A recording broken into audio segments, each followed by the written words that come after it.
మేడ్చల్ జిల్లా కలెక్టరేట్ లో ఆకస్మిక దాడులు చేశారు ఏసీబీ అధికారులు. 45,000 లంచం తీసుకుంటూ పట్టుబడ్డారు. Industries centre assistant director K Venkata Narsireddy. కూకట్పల్లికి చెందిన కేతావతి రమేష్ తన టిప్పర్ వాహనానికి ఎస్సీ ఎస్టీ కింద స్కీమ్ వర్తింపజేయాలని వెంకట నరసింహారెడ్డిని కోరాడు. అయితే స్కీమ్ వర్తింపచేయాలంటే 45,000 లంచం ఇవ్వాలని డిమాండ్ చేయగా బాధిత రమేష్ ఏసీబీని ఆశ్రయించాడు.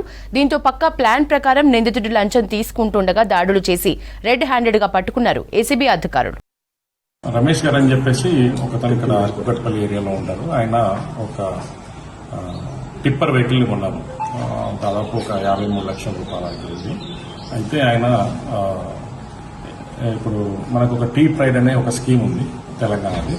సో ఈ దళితుల కోసము ఎవరైతే ఈ సర్వీస్ ఓరియంటెడ్ కానీ మ్యానుఫ్యాక్చరింగ్ నాలెడ్జ్ కానీ ఎవరికైతే ఉంటాయో అట్లాంటి వాళ్ళు దాంట్లో అప్లై చేసుకుంటే వాళ్ళకి సబ్సిడీ కింద కొంత పర్సంటేజ్ ఆఫ్ అమౌంట్ గవర్నమెంట్ నుంచి ఇవ్వబడుతుంది. సో అందులో భాగంగా ఆయన 53 lakhs పెట్టి ఆ టిప్పర్ వెహికల్ కొన్న తర్వాత అది అప్లై చేసుకున్నారు tea pride Telangana pride scheme కింద.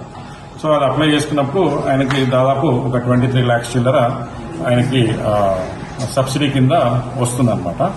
దానికోసం అతను అప్లై చేసుకున్న తర్వాత ఈ యొక్క డిస్ట్రిక్ట్ ఇండస్ట్రీస్ సెంటర్ లో అసిస్టెంట్ డైరెక్టర్ మన కె వెంకట నర్సిరెడ్డి గారు అని చెప్పేసి ఉన్నారు.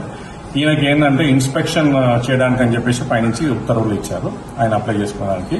సో ఆయన